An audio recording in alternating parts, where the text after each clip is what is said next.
bienvenue dans cette nouvelle vidéo. Si tu ne le sais pas encore, le Japon a enfin réouvert ses portes aux touristes et surtout aux touristes indépendants, c'est-à-dire qu'à partir d'octobre, tu n'auras plus besoin de passer par une agence de voyage agréée pour pouvoir organiser ton voyage au Japon. Et pour fêter ça, bien évidemment, j'ai décidé de partager un petit guide sur le Japon. Dans cette vidéo, je vais te partager tous mes conseils pour organiser ton voyage au mieux et ainsi que pour économiser un petit peu d'argent sur ton voyage. Passons sans plus tarder au vif du sujet. Tout d'abord, toutes les saisons sont photogéniques au Japon, donc forcément je pense que tu auras des choses à voir, peu importe la saison à laquelle tu t'y rends. Cependant, j'éviterai fortement d'y partir en été parce que c'est la saison des moussons. Surtout en août et en septembre, c'est clairement les 2 mois à éviter si tu veux éviter les périodes des typhons. Concernant l'hiver, bien évidemment, ce sera très photogénique, mais il n'y a pas de la neige partout au Japon et ça dépendra fortement des régions dans lesquelles tu souhaites te rendre. Forcément, si tu souhaites aller dans les régions un petit peu plus montagneuses, tu verras des paysages absolument magnifiques. Si tu préfères un voyage sans encombre avec des conditions météorologiques un petit peu plus agréables, je te conseille de te focaliser sur le printemps ou encore sur l'automne. Le printemps, bien évidemment, je pense que c'est la saison la plus connue pour pouvoir organiser un voyage au Japon parce que nous avons le phénomène des sakura, phénomène très connu et très apprécié, celui des cerisiers en fleurs. Attention, bien évidemment, étant donné que c'est quelque chose d'extrêmement photogénique, des milliers de touristes se rassemblent à ce moment au Japon, ce qui fait que les prix augmentent fortement également, donc il va falloir débourser beaucoup plus d'argent si tu souhaites partir à ces moments-là. Il faut savoir aussi que les sakuras ne fleurissent pas partout en même temps au Japon, donc en fonction de là où tu seras, il faudra faire un petit peu attention au niveau des dates. Et aussi les sakuras ne fleurissent que quelques jours sur le mois, donc il ne faut pas se dire que tu partiras un petit peu n'importe quand au printemps en te disant je finirai par voir des cerisiers en fleurs. Non, absolument pas. Il est très important de se renseigner sur les dates à l'avance et pour le coup le Japon est très organisé parce qu'il prévoit toujours chaque année un petit calendrier avec les dates de floraison des cerisiers. Du coup, si tu te renseignes un minimum à l'avance, il est quasiment impossible de rater la floraison des cerisiers. Avec le réchauffement climatique, ces dates avancent au fur et à mesure des années. Généralement la floraison des cerisiers a lieu entre fin mars jusqu'à fin avril et ensuite il suffira de trouver cette fameuse carte qui est faite par généralement l'organisme du tourisme japonais pour pouvoir trouver les meilleures dates pour te rendre justement dans les villes qui t'intéressent. Mais attention, les cerisiers restent des arbres qui sont assez sensibles, notamment aux conditions météorologiques, donc parfois la floraison ne dure que quelques jours. S'il y a trop de vent, s'il y a trop de pluie, ça peut fortement endommager les fleurs de cerisier, faire en sorte que tu ne vois pas grand chose. Tu as bien évidemment tout le stade aussi de la floraison, donc tu vas passer de bourgeon à vraiment l'éclosion de la fleur. On dit que la pleine période de floraison, donc là où les fleurs sont ouvertes et sont le plus jolies, mais c'est le moment aussi où la fleur est la plus fragile et la plus susceptible de tomber des arbres ou encore d'être détruite à cause des conditions météo. Autre saison extrêmement photogénique encore une fois et que personnellement j'ai choisi pour organiser mon voyage au Japon, c'est l'automne. Au Japon on appelle cette saison celle des Momiji Koyo tout simplement pour la couleur de ces érables qui virent au rouge. Et je dois dire que le spectacle vaut la chandelle. Vous allez voir des milliers de déclinaisons de rouge, d'orange, c'est franchement magnifique et le top c'est surtout que c'est une saison qui est considérée comme étant touristiquement basse. Donc contrairement à la saison des sakura, les prix seront beaucoup plus intéressants et vous aurez beaucoup moins de visiteurs sur les sites touristiques, donc c'est beaucoup plus agréable pour les visites. En ce qui nous concerne, on est parti pendant les 2 premières semaines de novembre et je dois dire que le moment est parfait. On a encore eu des très jolies températures jusqu'à 20 degrés, donc franchement un petit peu surprise parce que je m'attendais pas à avoir aussi chaud. On n'a pas eu un seul gramme de pluie et ça c'était franchement ultra top. Au niveau des visites, on n'a pas eu trop de touristes, donc si je dois vraiment conseiller une période en particulier, surtout si tu as un budget assez restreint, je pense que l'automne sera parfait. Le mont Fuji à ce moment-là, c'est vraiment top. Franchement, toutes les couleurs sont extraordinaires. Pour toutes les personnes qui souhaiteraient partir au Japon uniquement une semaine, honnêtement, oubliez, en une semaine vous avez à peine le temps de faire Tokyo. C'est quand même un billet d'avion qui généralement coûte assez cher, donc franchement ça fait beaucoup d'avions pour au final très peu de temps sur place. Et vous allez vous sentir plutôt frustré une fois arrivé sur place parce que vous allez vous rendre compte que vous n'avez pas le temps de faire tout ce que vous voudrez faire. Donc si c'était moi, je prendrais vraiment le temps d'organiser ça peut-être un petit peu plus tard, mais au moins d'avoir financièrement les moyens de faire un petit peu plus de choses, mais c'est surtout de temporellement avoir le temps de visiter un petit peu plus. En ce qui nous concerne, on est parti 2 semaines parce que malheureusement avec le travail on pouvait pas se permettre de partir 3 semaines, mais clairement 2 semaines ça ne vous permet que de faire les 3 à 4 villes principales du centre du Japon, donc Tokyo, Tokyo, Kyoto, Osaka et Nara. On avait prévu de faire Hiroshima et Miyajima en plus, mais en faisant notre itinéraire on s'est rendu compte que c'était absolument pas possible, notamment à cause des temps de trajet. Quand bien même on a des trains très rapides au Japon, on s'est rendu compte que si on voulait avoir le temps de visiter, ça allait être beaucoup trop compliqué et qu'on n'allait pas pouvoir avoir le temps de prendre le temps justement sur place. Donc si tu as vraiment l'occasion d'organiser un voyage au Japon et de prendre ton temps, je te conseille de réserver au minimum 3 semaines sur place parce qu'il y a énormément de choses à voir, à faire et l'air de rien c'est quand même un voyage assez fatigant, c'est quand même assez loin donc forcément généralement on est obligé de faire une escale quelque part, ce qui te fait perdre déjà un petit peu de temps sur le temps de trajet. 2 semaines c'est vraiment le minimum, 3 semaines c'est le top et puis il y a tellement de choses à voir au Japon que bien évidemment plus de temps on y reste, mieux c'est. En ce qui nous concerne, on a décidé de prendre une carte SIM. Je sais qu'il existe ce que l'on appelle les pocket Wi-Fi, donc en fait c'est tout simplement des petits boîtiers qui vous permettent d'avoir la Wi-Fi. On a décidé de pas le faire parce qu'en fait on devait vous faire livrer la pocket Wi-Fi à votre hôtel puis ensuite la rendre. Il y avait un principe de caution ou je ne sais pas quoi, enfin bref, ça m'a un petit peu pris la tête sur le coup et je me suis dit une carte SIM c'est bien plus simple. Mon conjoint et moi avions chacun notre carte SIM et comme ça si l'un ou l'autre se perdait et qu'on devait se rejoindre quelque part, au moins on savait se contacter. C'était quand même vachement plus simple. La carte SIM ne coûte pas très cher. Attention par contre depuis que j'y suis allée les prix ont légèrement augmenté mais franchement je trouve que pour le nombre de data qui est illimité les prix sont très corrects comparés à d'autres destinations. En ce qui nous concerne on a décidé de prendre la carte SIM en même temps que notre JR Pass donc en fait on a tout fait sur le site du JR Pass donc il propose les cartes SIM, le JR Pass et les cartes Suica et Icoca qui sont les cartes de métro, enfin de transport en commun. Ça a super bien fonctionné, on l'a tout simplement activé et mis dans notre téléphone une fois arrivé au Japon et on n'a eu aucun problème là-dessus. Concernant la communication tout court sur place, alors je vous préviens déjà, les Japonais ne parlent pas anglais. Voilà, il n'y a pas de communication possible, ça baragouine un petit peu anglais dans les gares et ça baragouine un petit peu anglais dans les hôtels, mais c'est tout. Ça pour toutes les personnes qui apprennent un petit peu de japonais, du coup c'est un très bon exercice parce que vous n'aurez pas le choix de communiquer avec eux en japonais. Quand bien même parfois c'est un petit peu complexe de se faire comprendre, vu qu'ils sont tous très connectés, au final ils sortent tous leur téléphone avec Google Traduction ou toute autre application de traduction et vous communiquez par téléphone. Vous trouverez quand même de toute façon une manière de vous faire comprendre, pas trop de stress à ce niveau-là. Premièrement, concernant les transports locaux, je vous invite à éviter les taxis. Première raison, parce que c'est extrêmement cher. Deuxième raison, parce que c'est pas forcément pratique, vous devez vous taper les bouchons. Et soyons réalistes, les transports en commun au Japon, je trouve, sont extrêmement bien organisés. Pourquoi s'ennuyer avec les taxis? Concernant les transports en commun, justement, donc au niveau des villes, pas les transports longue distance, que ce soit pour les bus, que ce soit pour les trams ou encore les métros, nous avons décidé de prendre une carte rechargeable à l'avance que nous avons fait livrer chez nous avec notre pass JR Pass. Il en existe deux, la carte Icoca et la carte Suica. Alors pour toutes les personnes qui se posent la question laquelle il faut choisir, on s'en fout. C'est exactement les mêmes cartes, elles fonctionnent aux mêmes endroits, elles se rechargent de la même manière. La carte coûte 5 €, donc ça c'est le dépôt en fait pour acheter la carte physique et puis ensuite vous la rechargez comme une carte de métro basique. Si vous la rendez avant votre retour, vous pouvez récupérer les 5 €. Enfin la valeur entre guillemets en 5 € bien évidemment, vous pouvez récupérer ça en yens étant donné que la monnaie au Japon est le yen.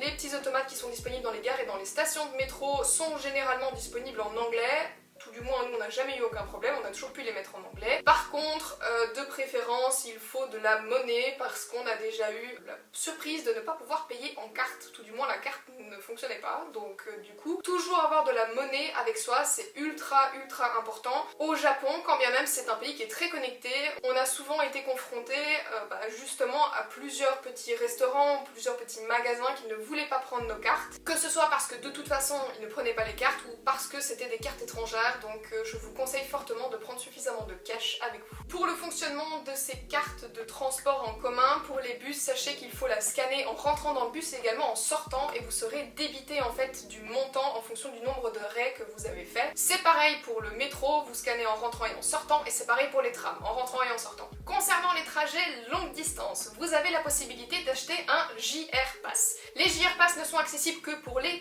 touristes, donc uniquement pour visa touristique. Pour toutes les personnes qui auraient des visas autres, ça ne fonctionne pas, il me semble, ou alors c'est des passes autres que les JR Pass. Il existe également des passes par région qui sont un tout petit peu moins chères, mais bien évidemment qui ne fonctionnent que par région, donc ça va dépendre totalement du voyage que tu fais. En ce qui nous concerne, on n'avait pas pris de passe régionale, on avait pris un JR Pass. Avec le recul, étant donné qu'on n'est pas non plus allé très loin dans le Japon, on aurait mieux fait de ne pas en prendre un pour la simple et bonne raison qu'en faisant un minimum le calcul après coup, ça nous aurait coûté moins cher de ne pas en prendre un, mais ça j'y reviendrai un petit peu quand je parlerai du budget. Pour ce faire, il faut calculer un minimum le prix des trajets entre les différentes grandes villes. C'est possible de trouver les prix en allant sur le site du chemin de fer japonais et de tout simplement taper vos destinations. Ça m'a permis en fait tout simplement de calculer combien ça nous aurait coûté au total sans le JR Pass, et au final on a perdu avec le JR Pass quelques dizaines d'euros. Rien de dramatique, bon on aurait gagné 30-40 euros. La différence n'est pas énorme. La promesse du JR Pass, disons, c'est surtout de gagner du temps, parce que techniquement t'as pas à acheter de billets aux gares parce que t'as déjà ton JR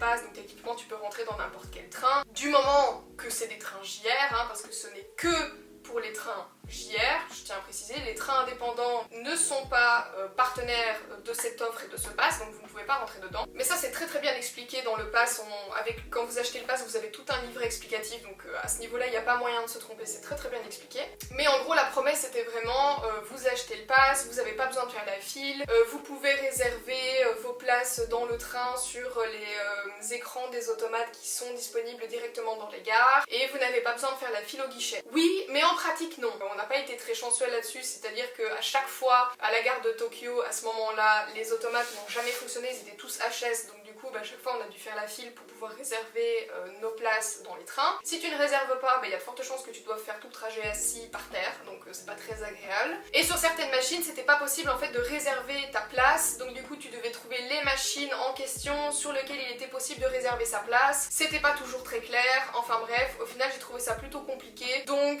un peu par dépit, au final on faisait la file comme tout le monde pour pouvoir réserver une place alors qu'on avait un JR Pass et que techniquement c'était censé nous faire gagner du temps et ne pas nous faire faire la file. Donc bon, à ce niveau-là, la promesse n'était pas trop réussie. Je pense que si on était allé beaucoup plus loin dans le Japon, notamment sur Hiroshima et tout ce qui s'ensuit, là on aurait pu gagner de l'argent parce qu'on aurait fait des plus grands trajets. Mais en tout cas, de Tokyo jusqu'à Kyoto, Osaka, ça ne valait pas la peine. Il faut savoir aussi que le JR Pass, vous pouvez choisir une certaine durée et ne l'activer qu'à un certain moment, donc il n'est pas activé à partir du moment où vous rentrez dans le Japon. Vous l'activez quand vous le voulez, et pour l'activer, il faut tout simplement aller dans la gare principale de Tokyo ou alors à l'aéroport. En ce qui nous concerne, on l'a activé dès qu'on est arrivé, dès qu'on est sorti, parce qu'on avait un petit peu la flemme de faire autrement, on voulait quelque chose de pratique tout simplement. Bon, financièrement parlant, on avait un certain budget et on est resté en dessous du budget, donc tout s'est bien passé, mais pour les gens qui auraient par exemple un budget un petit peu plus serré, je vous invite vraiment à faire vos recherches avec beaucoup de minutie, parce que le JR Pass c'est quand même un gros trou dans le budget. Donc au niveau praticité, oui et non. Au niveau gain d'argent, uniquement si vous voyagez loin. En ce qui nous concerne, pour nous diriger tout au long de notre voyage, on a toujours utilisé Google Maps, ça a extrêmement bien fonctionné. Tu peux y aller les yeux fermés.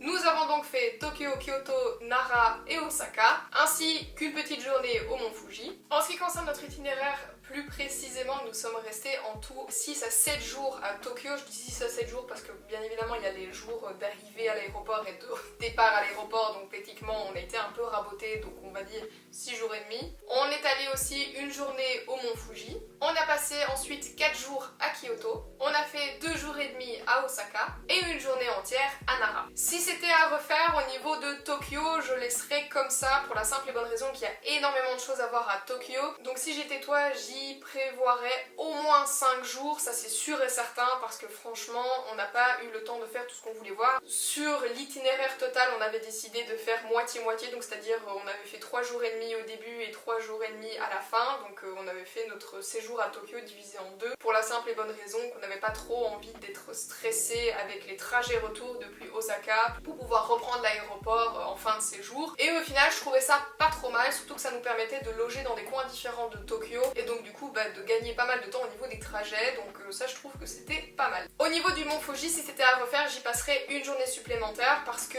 une journée c'est beaucoup trop court. Déjà ça met pas mal de temps pour pouvoir faire Tokyo au Mont Fuji, donc clairement vous perdez énormément de temps dans les transports en commun, ça met 2 à 3 heures pour aller jusqu'à la pagode Shureito, donc c'est quand même assez intense. Et puis alors surtout, le Mont Fuji peut être très capricieux. Alors il existe des calendriers et des webcams en live pour pouvoir voir en fait les conditions météo et pour pouvoir savoir quels sont les meilleurs jours pour pouvoir aller justement voir le Mont Fuji pour qu'il soit le plus dégagé possible. Le seul problème c'est que bon, après le temps et la météo, ça reste un petit peu bien la surprise de temps en temps. On est allé techniquement le jour où il était censé être le plus dégagé, où il n'était pas censé y avoir de nuages, et on a quand même attendu 3 heures avant qu'il se découvre. Donc au final, bah merci beaucoup, mais c'était un petit peu un échec. Et le fait de prévoir 2 jours vous permet déjà d'avoir un petit peu plus de temps pour pouvoir visiter les alentours, parce qu'une journée c'est clairement pas suffisant, ça je vous le dis. Et puis c'est surtout au cas où il y a une journée où il se découvre pas beaucoup, vous avez une deuxième pour pouvoir le voir un petit peu mieux. Le point phare, j'ai envie de dire, c'est surtout le bord du lac et surtout la pagode Chureito qui est vraiment sublime. Ensuite pour Osaka, 2 jours et demi, pour moi c'était légèrement trop. Osaka, il y a des choses à faire, il y a des choses à voir, mais disons que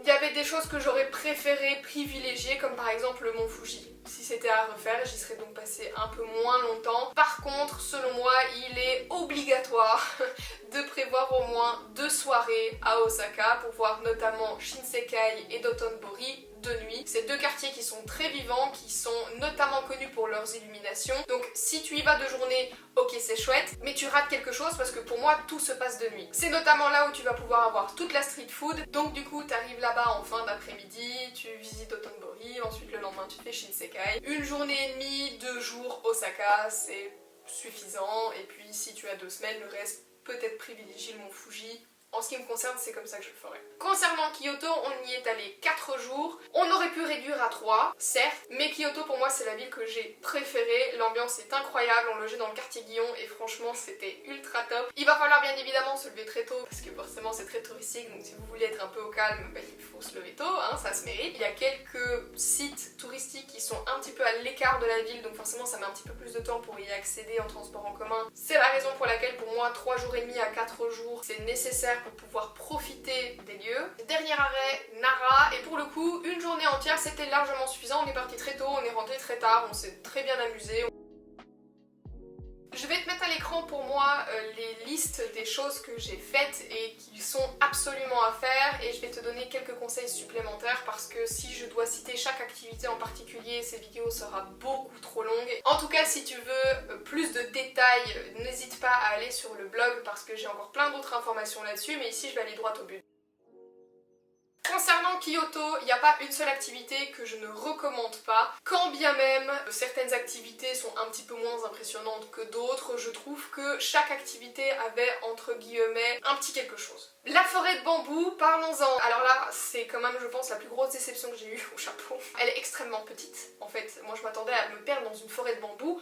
Que nenni, des forêts de bambou en Chine, j'en ai vu. Vraiment impressionnant. Celle du Japon, c'est une blague. Voilà, non moi je suis désolée, alors peut-être que c'est parce que j'ai vu des trucs bien plus impressionnants en Chine, mais celle du Japon, j'ai été déçue. Je m'attendais à autre chose, je m'attendais à un truc plus impressionnant, et c'est vrai qu'après, en ayant un peu lu les commentaires sur Google et sur internet, je n'ai pas été la seule à être déçue, donc ne vous attendez pas à un truc de fifou. Et franchement, si vous voulez avoir le lieu pour vous tout seul, levez-vous très tôt, parce qu'on est arrivé là-bas à 7 h du matin, et c'était déjà plein jusqu'à la rate. Ça enlève encore plus le côté féerique du truc. Franchement, c'était pas incroyable. Je dois avouer que c'était pas le truc de dingue. Par contre, il y a un temple juste à côté, le jardin, la petite balade à l'intérieur. C'était top top top, donc je vous conseille fortement de le faire et ça coûte pas très cher. Aux alentours de la forêt de bambou, il y a également un petit train scénique, comme ils appellent ça, qui vous fait un petit tour avec de très jolies vues. Surtout en automne, ça a l'air superbe. En ce qui nous concerne, on l'a pas fait parce qu'on avait d'autres choses prévues sur la journée et qu'on savait qu'on n'avait pas le temps de tout faire, donc du coup on a décidé de ne pas le faire. Mais c'est un petit regret parce que honnêtement ça avait l'air super joli, donc si vous avez le temps, franchement,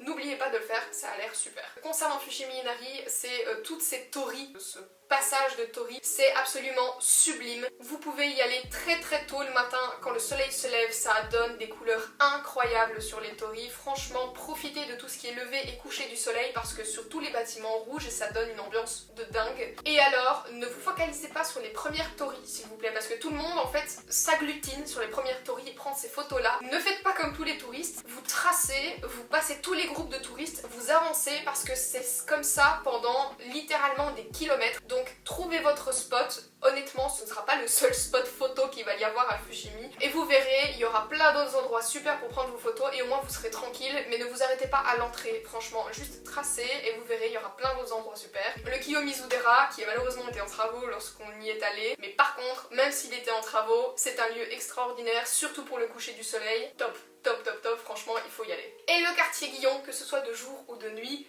incroyable. Bien évidemment pour le coucher de soleil c'est le moment où il y a le plus de personnes, donc bon ça enlève un petit peu le côté enchanteur, mais pour le lever du soleil il n'y a jamais personne.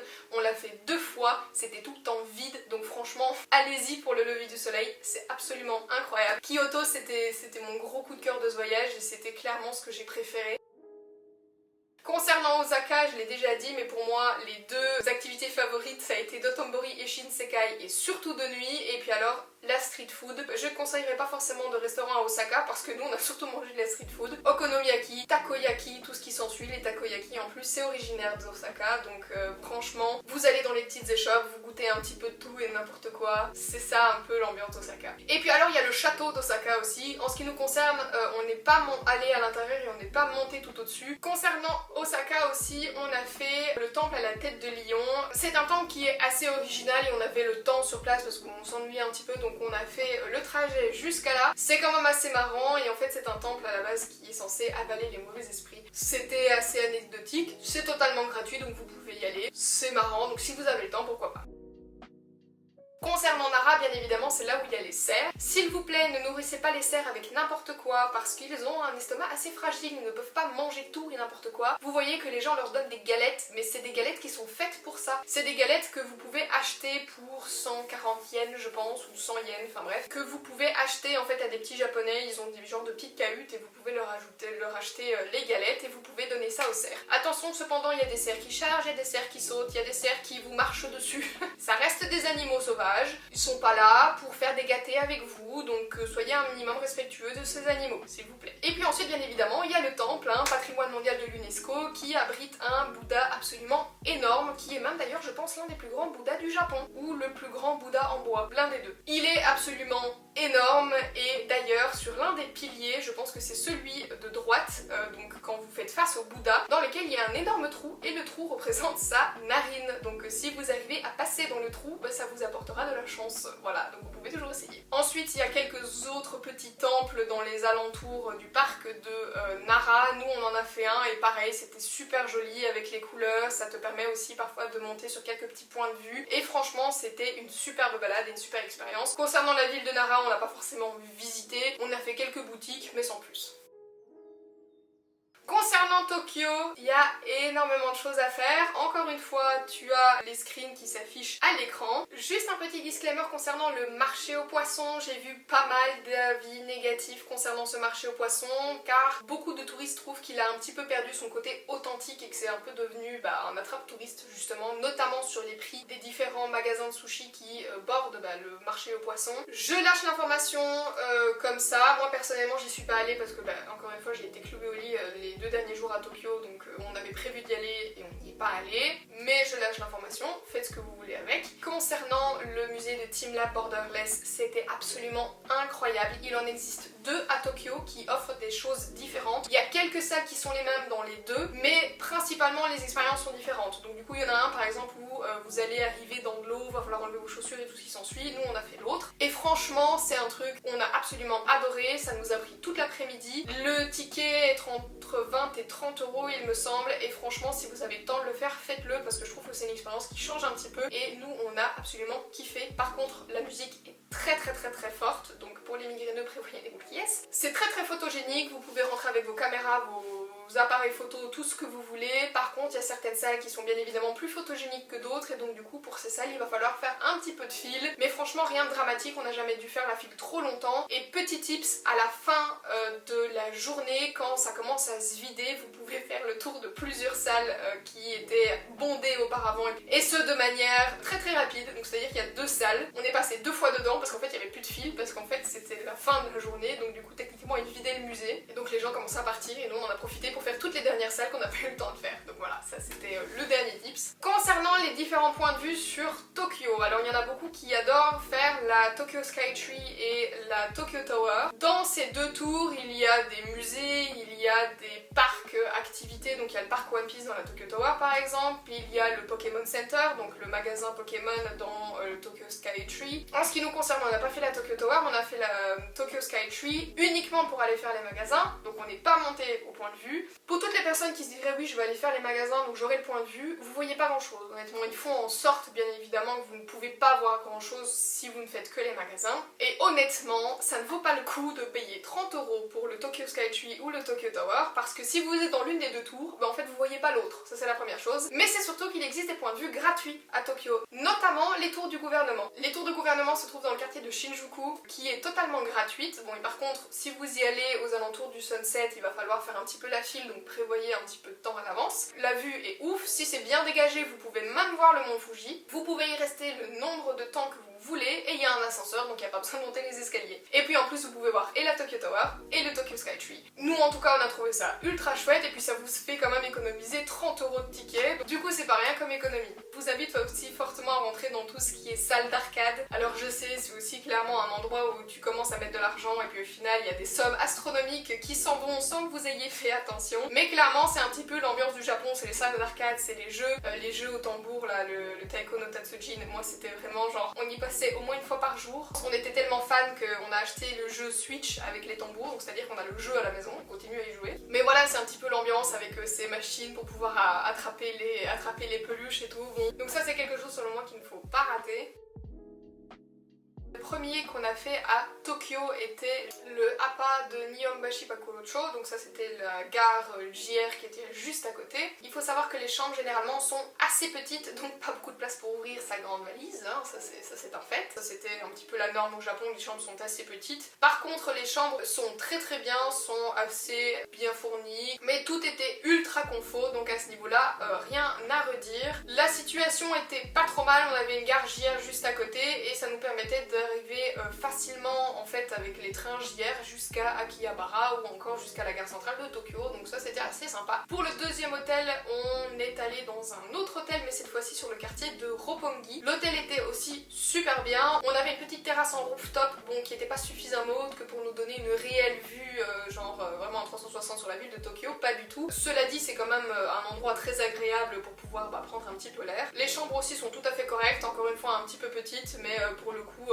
très moderne, très neuve, aucun problème à ce niveau-là. Donc si ça t'intéresse, les adresses seront en barre d'infos avec les liens de réservation. Ensuite pour Kyoto, on était au Lion Inn qui était juste à l'extrémité du quartier Gion. Donc au niveau localisation, c'était super. L'hôtel était un petit peu plus basique au niveau, j'ai envie de dire, chambre, dans le sens où il n'était pas aussi moderne que ceux qu'on avait eu à Tokyo, mais au niveau literie, il était très confortable. La chambre était très spacieuse pour le coup, on avait vraiment la place, on avait même un petit coin avec un canapé, ce qui était vraiment très rare au Japon, un peu moins lumineux également, mais pour le coup c'était beaucoup plus spacieux, c'était tout à fait aussi confort, la salle de bain était tout à fait bien, donc on n'a pas à se plaindre, et puis surtout la localisation était top, et puis les prix étaient tout à fait abordables. Concernant Osaka, on a dormi encore une fois à l'Apa Hotel, donc dans la même chaîne que le premier hôtel de Tokyo, et encore une fois, pas du tout à se plaindre, la localisation était top, et la chambre était tout à fait bien, quand bien même légèrement petite pour ouvrir les valises. Pour Tokyo, j'ai quelques restaurants à conseiller, notamment 2 restaurants de sushi. Le premier est un restaurant un petit peu haut de gamme, ça s'appelle Fukube Sushi, c'est situé dans le quartier de Ginza si je me trompe pas, donc le quartier du luxe. Attention cependant, les gens ne parlent absolument pas anglais. Quand tu y vas, ne t'attends pas à faire une commande bien spéciale. Non, tu as 3 types de menus, tu prends le menu et tu te laisses envoûter par le charme des lieux parce qu'ils ne comprendront clairement rien à ce que tu leur demandes. Mais par contre, c'est clairement le meilleur poisson que j'ai jamais mangé de ma vie, le meilleur poisson cru bien évidemment, parce que c'est des sushis. C'est un petit peu plus pricey, c'était entre 45 et 65 € le plateau de sushi. On a très bien mangé, on est sorti de la repu donc pas de soucis. La qualité du poisson était incroyable et on a goûté plein de choses qu'on ne connaissait pas et qu'on n'aurait jamais pensé manger ou qu'on n'aurait jamais pensé commander si on n'avait pas tout simplement pris ce plateau, parce qu'en fait tu choisis pas le plateau, hein. C'est un menu et en fait ils te servent le plateau tout simplement. Et franchement on n'a absolument pas été déçus et je le recommande fortement parce que ça permet de découvrir d'autres choses. Et puis alors là aussi une expérience sushi mais sur tout un autre jour, c'est tout ce qui est Convoy Balt. C'est en fait tout simplement, tu sais, le principe des chaînes tournantes en fait. Donc tu as un écran, tu commandes dans un catalogue de sushis les sushis que tu veux, puis ensuite tu as une petite ceinture électrique qui vient t'apporter ton plat de sushi, tu le prends et puis ensuite ça s'en va et puis ça revient. On pourrait croire que ce genre de sushis ne sont pas qualitatifs, et bien détrompez-vous, ça n'a rien à voir avec ce que vous pouvez avoir en Europe. Alors clairement, bon c'est pas les meilleurs sushis que vous mangerez au Japon, c'est entre les Genki Sushi Sushi et le Fukube Sushi, on n'est pas sur la même qualité de poisson. Mais cela dit, ce que j'ai mangé chez Genki Sushi, qui est la chaîne de Convoyeur Bell que je vous recommande fortement, donc c'est à Shibuya, c'est bien meilleur que ce que je mange en Europe. Genre j'ai pas envie de dire dans la majorité des sushis en Europe, parce que j'ai des sushis en Europe, voilà, que ce soit à Bruxelles ou en Allemagne, que je connais, qui sont très très bons, et j'y vais les yeux fermés. Mais disons que pour trouver des sushis européens ou des chaînes européennes qui font réellement des bons sushis, c'est parfois un petit peu complexe. Je vous jure que là, c'est des sushis dont tu pourrais croire c'est les pires sushis de la Terre. Ces sushis étaient bons. Le poisson était vraiment super bon, et super qualitatif, et personnellement, je n'y aurais pas cru, mais on y a mangé 2 ou 3 fois, tellement c'était bon. J'en ai essayé plusieurs des Conveyor Belt, et ceux-là, c'était les meilleurs. Donc une adresse à retenir, Genki Sushi. Autre restaurant à Tokyo qui est très connu notamment grâce aux vidéos de Tev, mais c'est Chatty Chatty. Bon là c'est pour des burgers, alors clairement il y avait que des francophones dans le restaurant. Moi personnellement les burgers m'ont énormément plu, ils étaient très bons. Autre chaîne que j'ai beaucoup appréciée, notamment pour un petit peu le concept, c'est Ichiran Ramen. Bon bien évidemment c'est pas les meilleurs ramen que tu mangeras au Japon, mais elles sont très très bonnes également, donc tu peux y aller les yeux fermés, franchement tu seras pas déçu par la qualité du produit. Le principe c'est que tu fais un petit peu la queue généralement avant d'y aller, tu reçois une petite feuille, tu dois choisir sur la feuille, c'est marqué en anglais je te rassure, quelle est le sorte de bouillon que tu veux, donc un petit peu plus gras, un petit peu plus aillé, un petit peu plus épicé. Ensuite tu arrives devant une genre de vending machine où tu en fait choisis par exemple tes toppings, ton ramen, si tu veux des œufs, si tu veux du porc, si tu veux des oignons supplémentaires, ce genre de choses. Tu mets du cash dans la machine, attention ça ne fonctionne pas avec des cartes, c'est uniquement du cash. Ensuite la machine va te donner des petits tickets, on va ensuite te donner un guichet en fait, ça fonctionne comme des guichets, comme quand tu vas voter, tu vois, t'es un peu comme dans un isoloir où tu as des parois sur le côté donc tu ne vois pas tes voisins, tu manges vraiment en intimité, et alors en face de toi tu ne vois pas le chef, donc t'as aussi une paroi, donc tu verras juste des mains qui vont ouvrir un petit filet, qui vont passer le ramen, puis ensuite qui vont fermer le filet, et tu manges tranquille. Voilà, donc pour les asociaux c'est génial, je trouve que l'expérience est assez sympathique à vivre, donc voilà, Ichiran Ramen, très bonne chaîne. Et sinon pour d'autres adresses de ramen, je mettrai ici le nom à chaque fois des restaurants parce que je ne les ai plus en tête, mais on a mangé un très très bon ramen à Kyoto. Ensuite on a également mangé dans un restaurant de teppanyaki, donc c'est une sorte de cuisson en fait à la plancha. Attention par contre on est sur un budget légèrement plus élevé, tu commandes ici en fait à chaque fois des petites assiettes de teppanyaki, donc ça peut être des légumes, ça peut être de la viande. C'était extrêmement bon, mais j'ai envie de dire c'est légèrement au-dessus, c'est pas de la street food quoi, c'était vraiment un petit peu plus gastronomique si je peux dire ainsi. Par contre il faut absolument réserver, donc dès que tu arrives à Kyoto il faut aller là-bas, demander une table, ils parlent un petit peu anglais, et si tu peux demande à être au bar pour pouvoir justement voir les cuistots en fait, cuire les choses devant toi, je trouve ça plus sympathique. Et ensuite on a également été manger des tempura dans un petit restaurant au quartier, dans les alentours du quartier Guillon, mais c'est un peu plus à l'extérieur du quartier Guillon, et encore une fois on n'a pas du tout été déçus, c'était extrêmement bon. Encore une fois je pense qu'on a réservé parce que c'est pas très très grand, mais je le recommande vivement. Concernant Osaka, je l'ai dit, mais j'ai pas de restaurant à conseiller pour la simple et bonne raison que majoritairement on a mangé de la street food. Et si tu le souhaites, je te mets à l'écran une liste des choses que tu ne peux pas rater si tu vas au Japon, et il y a énormément de choses à manger au Japon, même si c'est des choses qui sur le coup, crêpes, gaufres, pancakes, tu pourrais te dire oui mais c'est pas japonais, oui, mais ils sont doués en cuisine, ils sont vraiment doués en cuisine, donc franchement tu peux y aller les yeux fermés, ils sont genre très très gourmands, tout ce qui s'ensuit, les fluffy pancakes, tout ça, donc n'hésite pas à goûter. En ce qui concerne les cafés un petit peu spéciaux, les made cafés, tout ça, on en a fait absolument aucun pour la simple et bonne raison que, j'ai entendu dire que les conditions de travail sont pas ouf, et puis alors ensuite, moi personnellement c'est pas le genre d'ambiance dans lequel je me sens extrêmement à l'aise, donc j'ai pas voulu en faire, donc je n'en conseillerais pas. Concernant les cafés pour animaux, j'en ai pas fait non plus, pour la simple et bonne raison que je ne pense pas que des chouettes ou encore des hérissons ou tout autre animal exotique ait sa place dans un café. Et puis accessoirement, c'est un trou à thunes. C'est vraiment un truc, tu dois payer ton entrée, puis ensuite tu dois payer ta consommation, puis tu dois payer ce que tu donnes à l'animal. Oui, ça pourrait être très mignon de manger avec une chouette à côté de toi, mais j'ai un peu du mal avec le concept. Donc je préfère aller dans une réserve naturelle que d'aller dans un café. Voilà, mais ça reste mon avis personnel, hein. Vous faites ce que vous voulez après. La douloureuse. Concernant les prix des billets d'avion, ils sont extrêmement élevés, je le préviens déjà à l'avance. Pour pour l'explication. Nous avons dû les prendre très tard pour la simple et bonne raison qu'en Allemagne tu n'as pas le droit de partir en vacances pendant les 6 premiers mois de ta période d'essai et donc du coup en fait j'ai dû attendre un certain temps avant de pouvoir faire valider mes vacances et tant que je n'avais pas ma validation de vacances je prenais pas de billets, c'était carré net. Voilà la raison du pourquoi du comment ces billets sont aussi chers. Mais heureusement le reste budget vacances on s'en sort pas trop mal. Pour les billets d'avion, nous avons payé 669 € par personne. Pour les hôtels, j'ai payé 496 € par personne. Pour des hôtels qui sont quand même des hôtels généralement étoilés, on était quand même sur des beaux hôtels confortables. Pour les activités, j'ai payé 75 € par personne. Pour la nourriture, 325 € par personne. En ce qui concerne la nourriture, je vous conseille fortement, si vous voulez économiser de l'argent, de miser sur des lunchs combini. Le combini, en fait, c'est tout simplement un petit mot valise pour convenience store, qui sont tout simplement des 7-Eleven, des petits supermarchés en fait qui vendent un petit peu tout et n'importe quoi et notamment des repas préparés. Pour le midi vous rentrez, vous avez des micro-ondes, vous avez absolument tout, donc vous pouvez acheter un repas, demander à la personne de vous faire réchauffer le repas. Vous pouvez également manger des repas froids comme par exemple des onigiri. J'ai mangé un nombre incalculable des onigiri, c'est clairement le truc qu'il faut manger, les onigiri au thon et à la mayonnaise, incroyable. Ça vous fait gagner du temps déjà parce que vous n'avez pas à chercher de restaurant, vous n'avez pas à rentrer en ville et puis ça vous fait économiser énormément d'argent parce qu'un onigiri ça coûte 1 €. Tu en prends 2, tu es calé pour toute la journée et franchement c'est beaucoup plus avantageux.